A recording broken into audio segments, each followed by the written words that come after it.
सुभाणे 9 मई आहे यकीनन हिन ॻाल्हि ते इलाही डिस्कशन थींदी। असां डिस्कशन कंदासीं। असांखे जॉइन करे चुकिया आहिनि ब्रिगेडियर रिटायर्ड बाबर अलाउद्दीन साहब, कंहिं तारुफ़ जा मोहताज न आहिनि, दिफ़ाई तज्ज़ियाकार आहिनि। ब्रिगेडियर साहब thank you so very much for your precious time. Brigadier साहब, पहला सवाल जो मैं आपसे पूछना चाहूँगा, पीटीआई को एहसास नहीं हो रहा कि DGISPR साहब ने कितनी बड़ी ऑफर उनके लिए रख दी कि माफ़ी मांग ले। आज उनकी लीडरशिप कहती है हम माफ़ी नहीं मांगेंगे, और आज हम ये देख रहे हैं कि पीटीआई अंदरूनी तौर पे टूट फूट का शिकार है। उनके अपने लीडर जो आजकल बड़े सोशल मीडिया पे वायरल रहते थे, मरवत साहब, वो कह रहे हैं कि मैं अब सियासत नहीं करूंगा, मैं इनके साथ काम नहीं कर सकता, मैं इनके साथ चल नहीं सकता। क्या वजह हो सकती है कि सर इतनी बड़ी ऑफर के बावजूद पीटीआई माफी ना मांगे? ब्रिगेडियर साहब।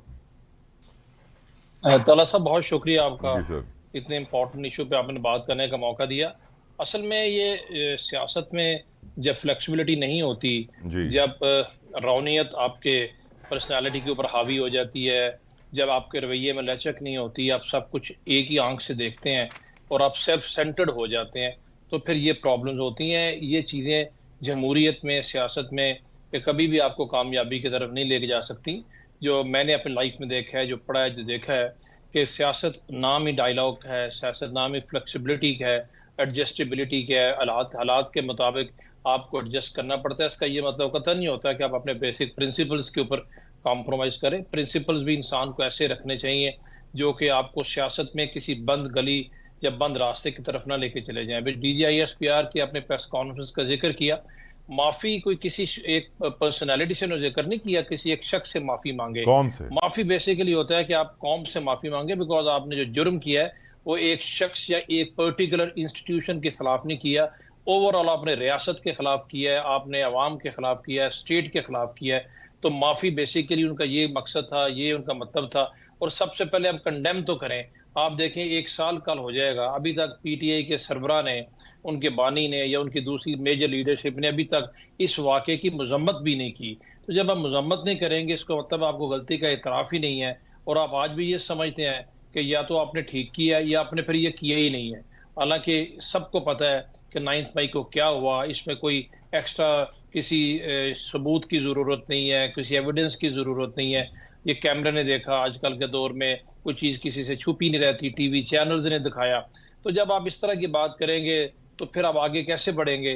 फिर आपकी सियासत टूट फूट का शिकार ही होगी। और ये मरवत साहब का आपने जिक्र किया, अंदर की सियासत यही होती है, जब एक बंदे को आप नॉमिनेट करते हैं फिर चेंज करते हैं। पहले लीडर अपोजिशन किसी और को नॉमिनेट किया, फिर चेंज कर दिया, पब्लिक अकाउंट कमेटी का किसी और को किया, फिर उसको चेंज कर दिया। तीसरी दफा नाम चेंज हो रहा है। पहले हम गौहर साहब का नाम सुन रहे थे, फिर मरवत साहब का नाम बीच में आ गया, और अभी जो है वो कहते हैं जी वकास अकरम का नाम उन्होंने फाइनल कर दिया। तो ये चीज़ें इसलिए होती हैं कि जब आप लोगों की बात नहीं सुनते, उनसे आप मशवरा नहीं करते, और मुख्तलिफ खबरों के ऊपर आप यकीन करके और अपनी ज़ात को आगे रख के तो पार्टी को चलाने की कोशिश करते हैं, तो डेफिनेटली फिर हर इंसान की कोई ना कोई ईगो तो होती है। फिर ये प्रॉब्लम जो आप देख रहे हैं, और मुझे लगता है अगर ये सियासत का इनका वतीरा यही रहा तो आगे जाके मजीद मुश्किलात और प्रॉब्लम इनके लिए पैदा हो सकती है। ब्रिगेडियर साहब, हम जानते हैं कि DGISPR साहब ने कल कहा था अपनी प्रेस कॉन्फ्रेंस में कि अगर जुडिशल कमीशन बनता है तो बिल्कुल बने। फिर वो 2014 का जो धरना था उसको भी प्रोब करेगा,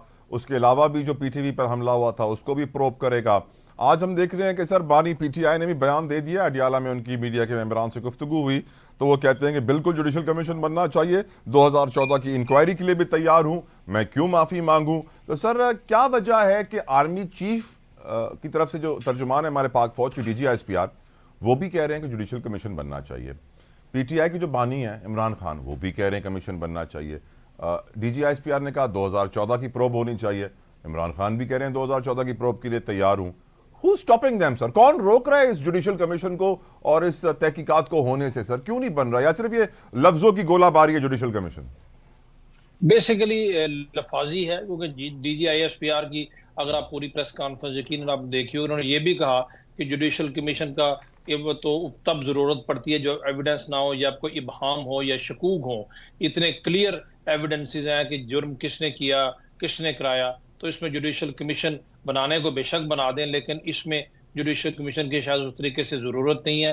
हर कोई, और PTI के बानी चेयरमैन भी सियासत खेलते हैं। बिकॉज आप देखें अगर जुडिशल कमीशन बनेगा तो सबसे पहले तो जुडिशल कमीशन की जो कॉम्पोजिशन होगी, जो उसकी सरबराही होगी, उसी पे किसी ने इत्तेफाक नहीं करना। हमने देखा यही है, एक महीना पहले जजेस के खत के ऊपर एक इंक्वायरी कमीशन बना, उसके जिलानी साहब को गवर्नमेंट ने उसका हेड नॉमिनेट किया। जिलानी साहब के खिलाफ एक इतनी बड़ी कैंपेन शुरू होगी सोशल मीडिया के ऊपर उनकी करैक्टर असैसिनेशन की, कि वो खुद ही पीछे हट गए, कोई आगे आने को तैयार ही नहीं है। बिकॉज हर इंसान को इतना डिस्प्यूटेड ये लोग कर देते हैं कि कौन आगे आके जिम्मेदारी लेगा। तो जुडिशल कमीशन तो वहीं पर फेल हो जाएगा जब यही फैसला नहीं हो सकेगा। तो फिर उसके बाद जब जुडिशल कमीशन बन भी जाए तो उसको ये पीटीआई वाले तब मानेंगे अगर उनको एग्जोनरेट कर देंगे। अगर उनको आप मुजरम ठहराएंगे तो वो कहेंगे कि हम तो इसकी इंक्वायरी से, इसकी फाइंडिंग से हम इत्तेफाक ही नहीं करते।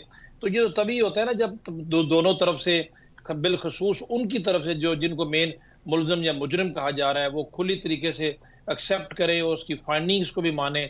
आपको याद हो माजी में जितने भी इस तरह के कमीशन इंक्वायरीज बने हैं, चाहे वो 2013 के इलेक्शंस के थे या उसके बाद के थे, उस पे शुरू में ये मान जाते हैं, बाद में ये बैक ट्रैक कर जाते हैं और उसकी चीजें बीच में रह जाती हैं। तो मेरा ख्याल है जुडिशल कमीशन तो फिर बहुत दूर तक बात चली जाएगी। 2014 के बाद DGISPR ने 2016 के जो केपी के गवर्नमेंट की तरफ से इस्लामाबाद के ऊपर जो लगा थी उसका जिक्र भी किया, 2022 का जिक्र भी किया। तो ये तो एक अनएंडिंग चीज शुरू हो जाएगी।